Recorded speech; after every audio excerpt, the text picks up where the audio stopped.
Sup, guys? It's Toad back with you yet again. No voice. Thanks to everybody who hung out in the NFL show last night.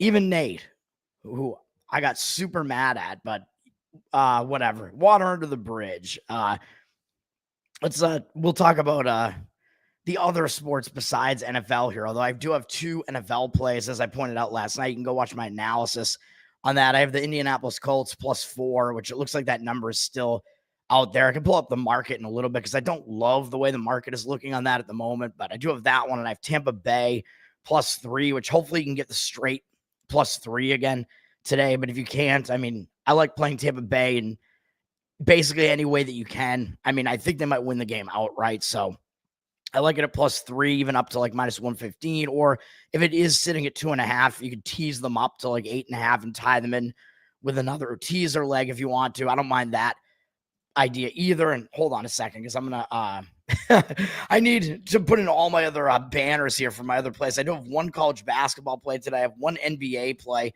and I have one NHL play where I'm completely bucking the market.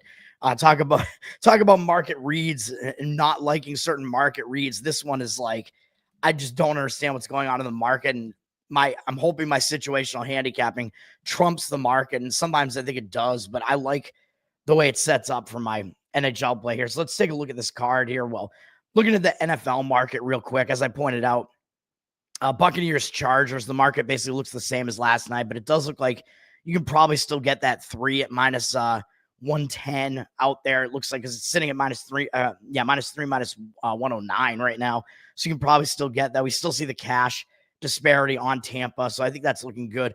Colts Broncos, though, I mean, the Broncos are still really public, but I do still see more of the cash percentage on the Broncos, and maybe that'll change by the time the game happens, because I still think the situational handicap is correct on that one. And I will say, looking at the late market reads here, if there is any game here that I might change my opinion on, it might be the game everybody's asking about, Bills-Lions, because now it's looking like the Bills are actually public with less of the cash. Late market read here, and the Lions look like they're moving up now a little bit. So last night it looked the complete opposite, and luckily I'm not getting involved in that game monetarily, but that looks like it's completely shifted now.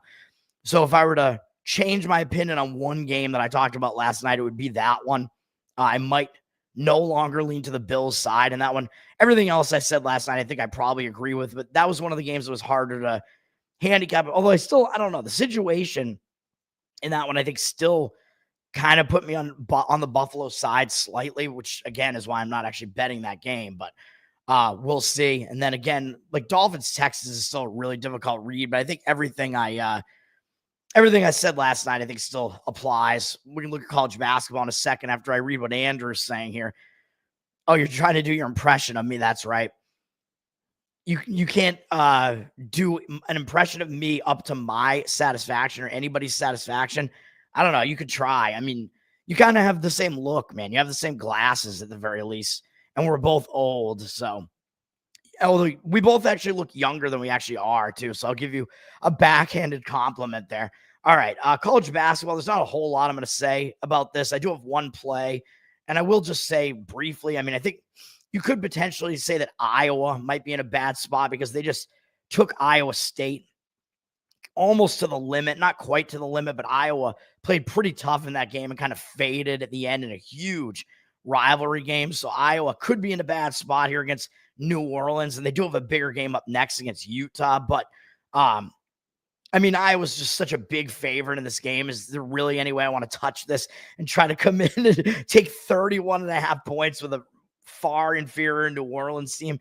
No, I don't really want to do that.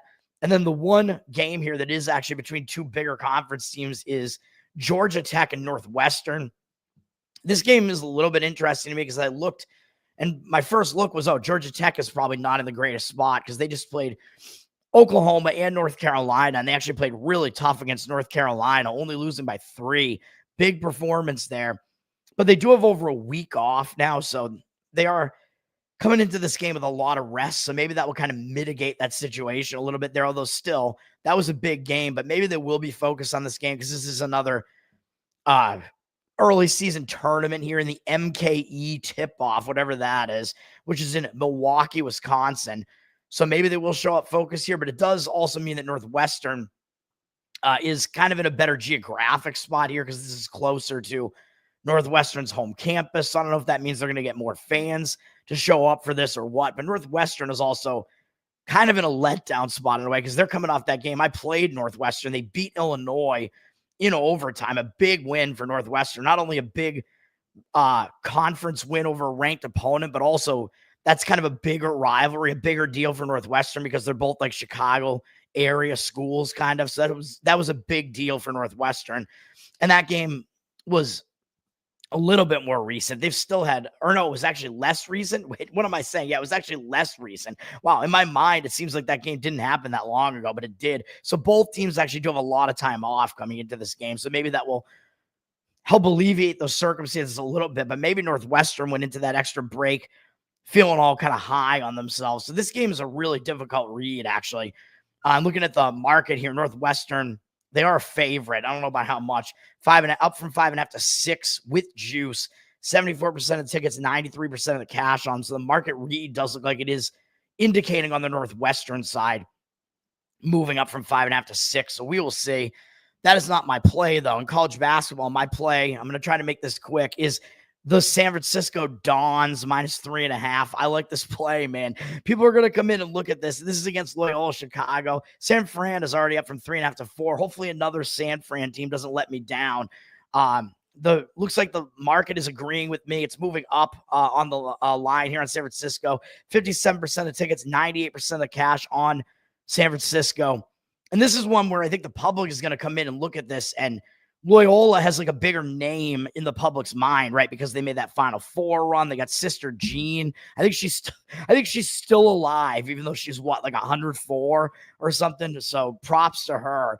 And last I saw, she was interviewed. I think I saw her interviewed earlier this year, and she filled out like a March Madness bracket this year. She still is like with it mentally. It's crazy, man. So yeah, props to Sister Jean.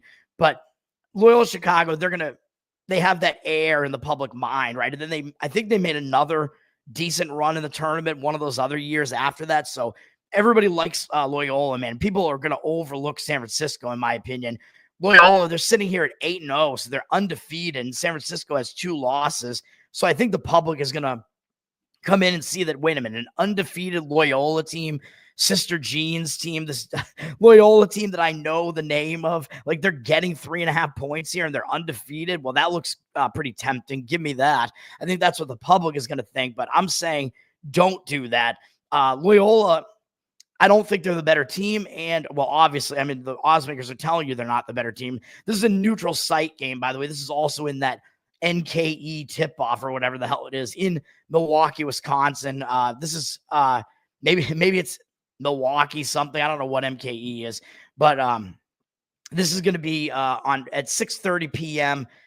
Eastern. I guess it's only on ESPN Plus, but it is in Milwaukee, so it is, I guess, a better geographic spot for Loyola. Just like I said, it is for Northwestern, so their fans are probably going to show up for this game to some extent. But I still don't like it, man. I mean, on a neutral site, and even with Loyola having a little bit of that geographic edge, the odds makers are still telling you that San Francisco is actually the better team, despite what the records might indicate, despite people knowing the name of Loyola. So I like games like this, man, where the line indicates something contrary to what your reaction might be just glancing at the game and who's involved and what their records are. And as I was about to say, Loyola, they have faced a weak schedule so far, man. I mean, none of these wins are very impressive, except Princeton, I guess, maybe South Florida. I mean, South Florida had a pretty decent season last year, but I think they're really overperforming last year. But if your 2 biggest wins are against Princeton, who may be a little bit down compared to what they were the last couple of years, and South Florida, I don't know, man. I mean, that's not totally impressive. And if you look at KenPom, he's got Loyola with the 4th or 5th weakest strength of schedule in all of Division I basketball. So he has them as having a very, very weak strength of schedule. And it continues after this, by the way, the Canisius, who's awful. One of the worst teams in college basketball. San Francisco, KenPom has them with a significantly more difficult strength of schedule, and you can just see that right here. It's obvious. I mean, they have a win over Boise State, which is more impressive than either of those two best wins that Loyola has. They both have wins over Chicago State, but San Francisco absolutely murdered Chicago State by 50-something points, and Loyola barely beat them. And I know Chicago State's going to step up to play a bigger Chicago area school, but still, I mean, I think a disparity that's that wide kind of tells you something. San Francisco, I've been singing their praises this season, man. I mean, they're a good team. They've been beating up on some of these inferior teams, just absolutely destroying them. And then some of these other wins are pretty decent too. Beating Cal Poly, who's a pretty competitive team. They only lost to Memphis by 4, and they lost by 15 to Clemson. I mean, there's no shame in that. I mean, those are step-up games. They didn't play that bad. They absolutely crushed Fordham as well, who isn't really that bad. And they beat St. Louis with Kareem Abdul-Jabbar back there, Robbie Avila. San Francisco beat them by 17. And now I think San Francisco's in the better scheduling spot here too, because they had an easy game to kind of bridge the gap here. So instead of having 10 days off, basically, or 9 days off, they got an easy game against Stanislaus State in there. They didn't play that well in the game. They kind of just showed up and went through the motions. But I kind of like that because it's going to make them look a little bit worse than they actually are. And that just is kind of going to serve to continue their momentum. And they got to play a game of basketball 4 days ago, so they don't have that like disruptive long time off. Because if they had a long time off, it could disrupt their momentum a little bit. But playing that game there against a cupcake, I think is actually good because it's going to bridge the gap and give them that momentum continuing to this game. Whereas Loyola Chicago, they've actually had more days off. They've had 8 days off. So they're possibly going to be more susceptible to having too many days off here and being in the being in a spot where their momentum is going to be halted. So I like how this sets up for San Francisco for that reason as well. And if you look at KenPom, he has San Francisco as the better team on both sides of the ball, offense and defense. Tempo-wise, there's not a huge disparity between what these two teams like to do. I think Loyola does like to play a bit faster, but I don't think it's such a huge disparity that it's going to matter that much. And in a neutral site game, I mean, San Francisco, I think they do like to play a little bit slower than Loyola does, and they may be able to slow the pace down a little bit in a neutral site game like this. It's easier to slow it down than it is to speed it up. And San Francisco is actually the better team, so they may be able to be more likely to pace the game to their liking. And I think when I looked, I think KenPom also had Loyola ranked as one of the luckier teams in the country as well, as far as that aspect of it, meaning that they've kind of overperformed a little bit based on what their stats would suggest this season. So give me the San Francisco Dons. We're going back to Bill Russell, baby. I got my Boston Celtics hat on because they're playing today too. Let's go with San Francisco -3.5 in college basketball. Over to the NBA. I don't think this is particularly a strong play. So maybe I hope I'm not like forcing it and just not being selective enough here, but I like this well enough. I'm going to play the San Antonio Spurs in the NBA. I may talk about one or two of these other games real briefly, but some of these games are just not interesting to me. But give me the Spurs against the Minnesota T-Wolves. T-Wolves are public. They're up from 3.5 to 4.5, 62% of the tickets on them, 77% of the cash on the other side on the Spurs.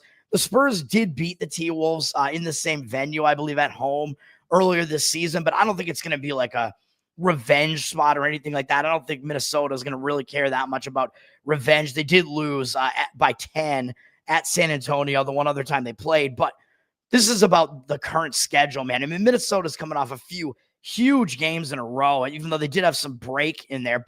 Most NBA teams have had some days off here because it's been a light NBA week. Minnesota beat the Golden State Warriors, and actually before that, they beat the Clippers twice. They beat the Lakers, which is still LeBron James, even though the Lakers are playing like an old team at this point because LeBron is their team and he's really old now. Well, it's him and AD's pretty old too. And Austin Reeves has kind of been, I don't know. I think he's been kind of in and out of like an injury situation. I don't know, but still beating the Lakers is still a big deal. So they did that. Then they beat Golden State. Then they had to play Golden State again on the road again. And they lost in another big effort, close game. Then they came out of that. They returned home with some days off and they beat the LA Lakers by 10, really held them down. And this is a game, like I said, man, I mean, it looks like an impressive win, but I liked Minnesota in that game. Minnesota was a fairly decent sized favorite in that game. They did win and cover. But I think you're going to be feeling pretty high, man. When you beat LA, you beat LeBron, you're coming off this huge stretch of games where you played really well and you've won 4 of your last 5 games, mostly against pretty decent opponents. You're going to be feeling pretty good about yourselves. And now you're going for this one game down to San Antonio. And then after that, you have to play the New York Knicks, who are starting to turn it on in the East. Then you got Golden State again, Atlanta, who's been winning quite a bit. And then you have your Christmas game against the Dallas Mavericks. I don't know, man. I think if there's one game in the stretch that they're going to not totally be focused on potentially, it's going to be this game against the San Antonio Spurs.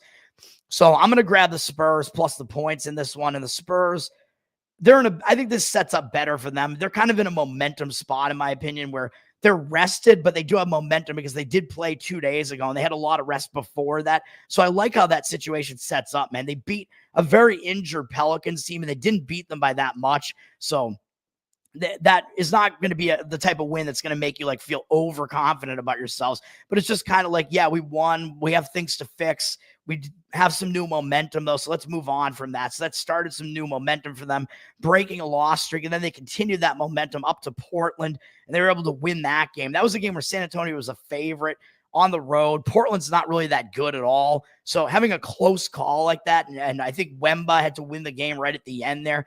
Close call against a bad team. I mean, I think that means your momentum is going to continue because you won the game, but I also think it's going to serve to refocus you coming out of a game like that because you know you didn't play your best game if you only beat a bad Portland team by 2 points there, even though I know the line was only 3.5 because this is the NBA and road games are not that easy in general. But the way this sets up, it sets up a lot better, in my opinion, for San Antonio here. So give me the Spurs plus 4.5. That's going to be the play in that one. Jacob, what's up, man? Good to see you as well, my man. My man Nate is not here. He usually only shows up for the night games, but I really got furious at him last night, and I apologize for that. Although I still think I'm right about Deflategate, but maybe he'll continue to show up in my chat here. Maybe he'll be in a focus spot. All right, and then the games that are actually kind of big or interesting, I guess. I mean, Grizzlies, Lakers, I guess is kind of an interesting matchup. Grizzlies are up from 2.5 to 4 on the road, though, and they're public, 85% of the tickets and cash, but the line has moved up on them. As far as I can tell, I think this line probably has to do with injury/rest situations that the Lakers are in. When I said LeBron was out, I don't remember if I said that he was injured or not, but he's not really injured. He's just kind of not playing because he's old. So he's like having rest days because he's too old. So it looks like LeBron and Anthony Davis are both going to be game time decisions. So that might have something to do with why this line is like this. But Memphis is also pretty good. So we'll see what happens. And the Lakers, I think, are worse than we actually think that they are. So I would not want to come in and try to fade the public in that one and try to take the Lakers plus the points there, even though the Lakers are coming off that loss to Minnesota. I don't really like it, man. Memphis, they do have momentum right now. They're just coming off a couple of easy wins after they beat the Boston Celtics, which was a game I was on. It was a bad spot for the Celtics. They're just kind of on cruise control right now, but it does mean Memphis has momentum. So that's what beating those bad teams will do. It'll help continue your momentum. This Memphis team, I actually think continues to fly under the radar. I'm actually surprised the public is actually on them because I would think the public would still be like, oh, LeBron is getting points at home. Give me that. So I don't know. And then we do have Knicks Magic. I mean, this is a game where it would be a lot more competitively lined, at least if the Magic were not in a huge injury situation here, where I think Banchero and Wagner are both going to still be out here, and Suggs has basically had to carry the team. The Knicks are a 4.5-point favorite on the road. It's gone down a little bit, but the odds makers are telling you that, especially with these injuries on the Magic side, the Knicks are the significantly better team given the injury situation. But I think the Knicks are the better team anyway, even if the Magic were at full strength. So I might lean to the Knicks in this game. 59% of tickets, 77% of the cash on the Knicks. So the market read, the cash does look like it's on the side of the Knicks. The Knicks are coming off a loss to Atlanta, which Atlanta does beat good teams. I mean, that's kind of a tough game they're coming off of, but I think it might help to go out on the road after that. So the Knicks might be in a decent spot just going out on the road after that. They have a little bit of rest. They get to forget about that game, start a road trip. The Knicks did just beat Orlando at home, and that was a game I was on that game too. I had the Knicks in that game. I liked how that one set up. It was the second game for Orlando without Wagner, I'm pretty sure. So it was that game after you played the injured player theory game. So I liked Orlando to have a setback in that one. But does that mean that Orlando's going to show up in this game? Well, yeah. I mean, I think Orlando is going to be focused at the very least on this game. But Orlando, I mean, having to deal with all these injuries now, I mean, they're not doing that well. Or actually, my mistake. Milwaukee was the second game without Wagner. Yeah, never mind. I was on Milwaukee in that game too, and I lost that game by a couple of points. So never mind. I was on that Knicks game too, but that was for a different reason. I'm pretty sure. I forget what the reason was. I'm pretty sure I did play the Knicks in that game, and I forget. Yeah, I forget my reasoning because it doesn't look like it was a particularly crazy, like bad spot or anything like that for the Magic. So I don't remember what my thoughts were on that, but I did play the Knicks in that game, and I lost on Milwaukee in this game barely. Anyway, Orlando. Yeah, so Orlando has actually had some time off, but this is only going to be their third game now without Wagner. So I don't love the way that this sets up, man. I mean, they played a good game the first game without him. That's what you tend to do. You step it up with that guy, his first game out. And Phoenix, I think, didn't have Kevin Durant in that game. So Orlando really has not shown me the ability, being in the injured state that they are. They've beaten pretty much just bad teams. So they haven't really shown me the ability to beat the better teams with a short roster like this. So I would only look to the Knicks in this one, man, for all those reasons, even though the Magic do have that extra time off as well to try to nurse their wounds, I guess. And I don't know when Banchero is supposed to come back, but let me see here. It looks like December 26th. So, yeah, they're without both of those guys, which, I mean, the line is also telling you that. So, lean to the Knicks in that one. Scott, what's up, man? I try to be the hot sauce king at the very least. And then Mavs Warriors is maybe the best game on the NBA slate here, debatably. I mean, this is two good teams here. The Mavs are up from 1-3 as a road favorite, which is kind of interesting. You see the Mavs being a road favorite at Golden State. It's like, what's going on? Is there an injury situation? Mavs, 78% of tickets, 94% of the cash. So the Mavs do look like they have the market read. It looks like they do have the cash on them. I'm not sure that I would want to play them, though, even though I expect in both of these games I'm talking about here with Knicks, Orlando, and Dallas and Golden State here, I expect all those teams to show up. I mean, these are big matchups, so the teams are all going to show up here. It's just a matter of, like, can you try to gauge the situation otherwise when you have two focused teams most likely coming into the game here, where I think the Knicks are just going to have too deep of a roster for Orlando. So that's why I like the Knicks in that one. Not going to be a play for me. Dallas, this game is a lot harder for me to read. Dallas was on a huge win streak, and then they lost to Oklahoma City. Tough opponent, tough game. It was to finish, or not to finish a road trip. It was a third game of this 4-game road trip. So I think that is not necessarily the best thing for Dallas, man, because I think when you are on a roll like that and then you finally lose a game, especially when it's against a good opponent like that, it can tend to hang you over a little bit, and it can kind of stop your momentum coming into that next game. And even though, yeah, they do have rest here, but I think having that extra rest might hurt their momentum as well. So I don't want to come in and try to play the Dallas side in this one. Although Golden State, I think well, I don't know. I think arguably Golden State is actually in a better spot here because they've been playing a little bit poorly, but they faced a lot of good opponents in here. I mean, Oklahoma City, they faced Phoenix, although Phoenix was kind of injured and on the road, not really that easy. Denver, not easy to go and play them. Minnesota twice. Houston's been playing well too. And they just took 1 of 2 from Houston. They just lost to Houston by 1 on the road. They have a few days off coming back home. So I think this sets up a little bit better for Golden State, really, in my opinion, because they have a few days off on both sides of this. So it's rest on both sides of this. So that usually means when you don't have any other games that are scheduled that close to this one, it usually means you are going to be focused. And I mean, it's Dallas coming into your place. They won the conference last year, so you're going to be focused, even though Golden State did beat them the last time they played back on November 12th, which also was at Golden State. So a lot of stuff going on in this game. I don't really think it's going to be like a revenge spot for Dallas here. I don't really necessarily think that Dallas is going to take that into account that much. I think it's just, this is Golden State. This is a big game, so both teams are going to show up. And as far as the injury situation, I mean, Curry is a game-time decision, so maybe that's why the line is like this, because I would expect Dallas to not be quite this big of a favorite at Golden State if there were no injuries here, so I don't know. So maybe the line is factoring in Curry uncertainty, or maybe it's even indicating he's not going to play. I don't know. It's kind of difficult to gauge that, because what was the line the last time these teams played in Golden State here? Let me see here.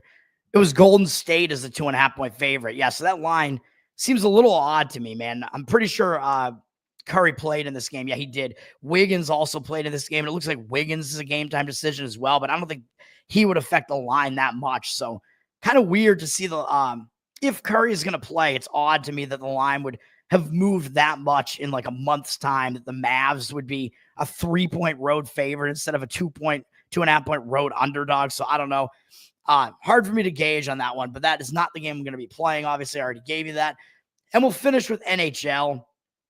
Couple of interesting things to note here in the NHL. We got Islanders and Chicago are playing a quick second game against each other. But the thing about that is that the Islanders beat Chicago at home, and now they're going out on the road to face Chicago. So I'm like, oh, well, that means maybe it's like a zigzag type of thing, and Chicago's going to kind of bounce back in this one, right? Because Chicago just lost to them. But then I looked, and it's like, oh, crap. But Chicago actually played yesterday. So they played against New Jersey in between these two games. So do I really want to play Chicago on no rest? Even though, yes, it would kind of be a spot where maybe they want to get the Islanders back here, but I can't do it, man, with this bad rest situation. They're returning home from a road trip, even though it wasn't a long road trip geographically or like schedule-wise, chronologically, I guess. But still, it's a back-to-back with travel, returning home, 3 games in 4 days, all in different cities. I don't like it. I can't come in and play Chicago in this one, so I'm just going to stay off of that. The Islanders at least did not play yesterday. Buffalo and Toronto both played yesterday. Not a whole lot that I can read into that. Columbus played yesterday in that crazy overtime game where I won on the over in that one, and I won on the over in the Utah-San Jose game. Oh, I guess I should recap yesterday because my college basketball, I was 1-3, and I probably could have easily been a lot better than that. I said I was 3-3 on the day yesterday for a slight loss. I was actually 4-4, so my mistake. Either way, it was a slight loss for me yesterday, but hockey was 3-1 for me, man. I only lost Pittsburgh as an underdog. They lost in overtime, so what can you do about that? I think it was still the right play to make. I mean, when your underdog takes the game into overtime, probably means you were kind of on the right side in that one. So that was my one hockey loss. I got the over in Anaheim Columbus, right? I got the over in Utah San Jose. My overs continuing to be kind of crazy. And then I won on the Boston Bruins, my Bruins, wearing my Boston Bruins hat for good luck yesterday. They beat up on Vancouver in that game, so that was good as well as a little bit of an underdog price there. So my hockey continues to be pretty good this year, but college basketball, I just can't get it right, man. College basketball, all of those games were close. I mean, Illinois was winning that game for more than they were losing the game. They were on the verge of taking out Tennessee, and they lost on a buzzer beater, on a layup at the buzzer where the game was tied prior to that. So fuck that, man. So I could have had Illinois very easily. Missouri State barely didn't cover their game. They were covering for a lot of that game as a decent-sized underdog, a big underdog really in that one. And then Arizona had the lead over UCLA by like 10 with less than 10 minutes left in the game or something. And they wound up not even covering, but didn't even win the game. Just terrible. But I will say that UCLA and Tennessee were both able to slow those games down. So it kind of took Illinois and Arizona out of like the faster paced game that they want to play. But both of those teams still could have won, man. And could have won for me and covered. So, well, Illinois I had as an underdog 1.5. So that's even more brutal. Illinois wound up missing by a half point on the cover in that game. It's just totally brutal. And then I did win on the other college basketball game I had, which was Dayton. They put together a nice second half, and they took out Marquette. Nice win there. Yeah, screw you, Bears. Dude, your name is Bears, and you don't like the Boston Bruins? What? Bruins, I'm obviously a lifetime fan of the Bruins. I like it. I like everything about the Bruins, man, except the fact that they're not playing well. I mean, I like the environment, the atmosphere around the Bruins, man. I mean, it's a bunch of big, burly, like bearded, drunk men, basically boozing men to complete the alliteration there. That's what you get with the Bruins crowd there. It's the best of the Boston fan bases, in my opinion, there. And it's people who actually legitimately like hockey. So it's the least fair weather fan base out of the Boston sports there. So I have fun going to Bruins games, man. I am a fan of the Bruins, obviously. And usually they try to build the team as like, this, they're an original 6 team, but they try to build the team as like a like physical, like defensive team for the most part. So I that's what I like as well. I like watching men hit each other, man, watching men beat up on each other. It's not gay, obviously. And then Vegas, Minnesota is the one really big game in the NHL here. Minnesota's down from minus 135 to minus 121. 84% of tickets, 90% of the cash. But it looks like they are public, basically, in reverse line movement going against them. So I don't know about that cash disparity there. But as far as the situation, I don't know if I would really agree with the Vegas side in this one. I mean, maybe I don't know. Vegas, they're playing a third game in 4 days, all in different cities. So that's difficult to do, man. They came off beating Winnipeg, and they did not have a good game against Edmonton. I mentioned both of those teams were bad spots. Maybe I should have played an over in that one, too, because that game definitely went over. Vegas was coming off beating Winnipeg, and Edmonton was coming off smashing Minnesota. Like 7-1 or something. So both teams not in great spots there. Vegas had the bigger letdown after kind of a more physical win against Winnipeg, basically. And now they're coming off that loss to Edmonton yesterday. So does that mean they're going to bounce back? I don't know, because a back-to-back with travel, 3 games in 4 days, all in different cities, really not the easiest spot, man, for Vegas there. In Minnesota, they had an easier game yesterday against Philadelphia. They bounced back from that ugly Edmonton loss that I just mentioned. Coming into this game, we're looking at both of these teams just lost badly to Edmonton. So the public isn't really going to be able to do that like transitive thing, that trans thing where they come in and say, oh, this team beat this team and this team beat the opponent here. So that means this team will obviously win. Well, both these teams lost to Edmonton within the last few games. So whatever. Minnesota, they bounced back nicely from that, and they beat Philadelphia. They're also playing 3 games in 4 days, but they're staying at home. So Minnesota does have the better travel spot at the very least, and I think they're coming off an easier game yesterday where they just easily beat Philadelphia. So I don't think I agree with where the market is indicating on that one. I think I would probably slightly lean Minnesota in that one, but my actual play, I am certainly going against the market here, and that's the New York Rangers, minus 135. You might be able to wait and get a better price on this too.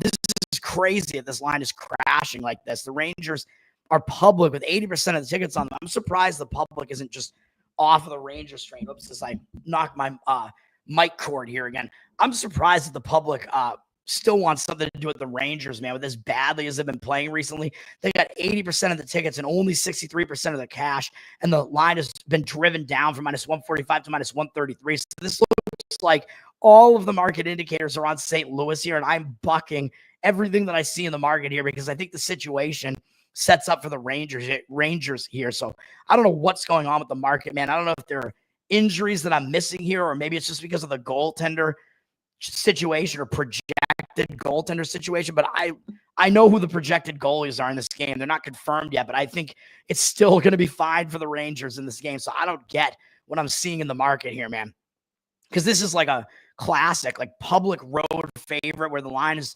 reverse moving against them, and it looks like the money is clearly coming in against them. So I tend to not want to fade market reads like that, but I'm doing it in this one, and this is why. There are numerous reasons for this. St. Louis, I don't think they're in a good spot, man. I mean, they're playing 3 games in 4 days, 4 games in the last 6 with travel. So they went to Vancouver, won in overtime. That's tough. Then they came back home. That was a return home from a road trip. And I believe I played the over in this game too, because San Jose was in a bad spot. And I got the over right in that game too. St. Louis lost that game on the return home spot, a tough spot.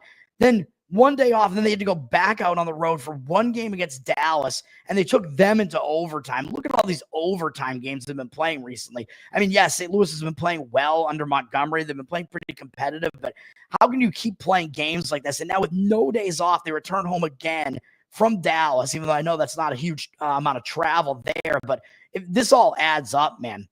I mean, they were in Vancouver only a few days ago. They're up in the Pacific Northwest here, up in Canada. So they've been zigzagging all over the place, and I think it's going to catch up to them at some point. And the Rangers have such a bad record now that it's possible that St. Louis actually doesn't fully focus on the Rangers here.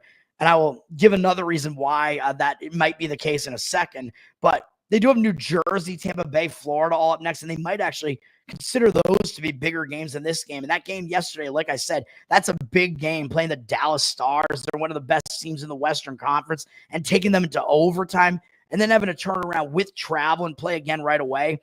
I don't like it at all for St. Louis, man. I don't like it. Rangers need some wins, man. They've been really, really struggling here as of late. And at this point, I think you might actually be getting some market value on the Rangers because they've been playing so badly recently. They're not this bad of a team. I mean, this is the team that won the President's Trophy last year. They were hot this season until recently when they started having all these losses here. So I think something's got to give, and I think they're going to turn it around. They're on a back-to-back as well, but they had more rest in here, man. So whereas you have St. Louis playing 4 games in the last 6 days, the Rangers are only playing 3 times over that span.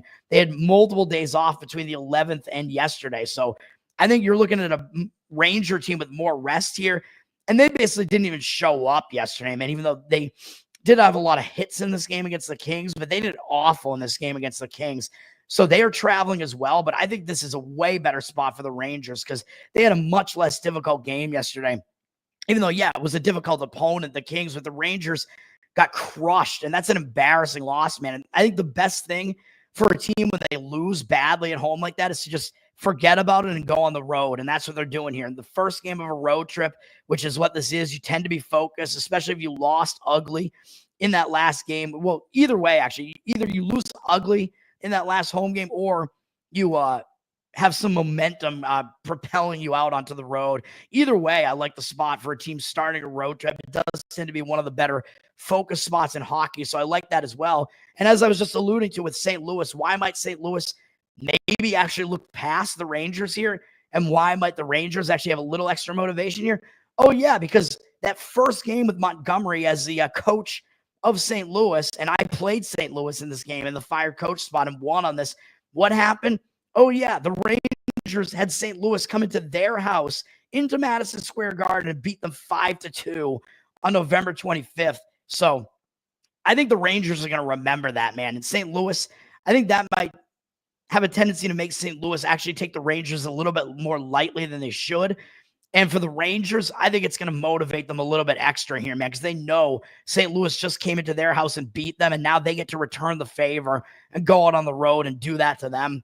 So for all those reasons, I like the Rangers in this game, and screw what I'm seeing in the market, basically. I disagree with it, and sometimes when I disagree with the market and it's a scheduling spot that I really think is strong, and I think this one is, I tend to actually trump the market indicators. So hopefully that happens here. So I'm going to be on the Rangers, maybe able to lay a cheaper price than this. Rangers money line is going to be the way in this one. And that is, I believe that's it. I don't think I have anything else to say about this game. I don't know. One other thought crossed my mind and I forget. Oh yeah, the goalie situation.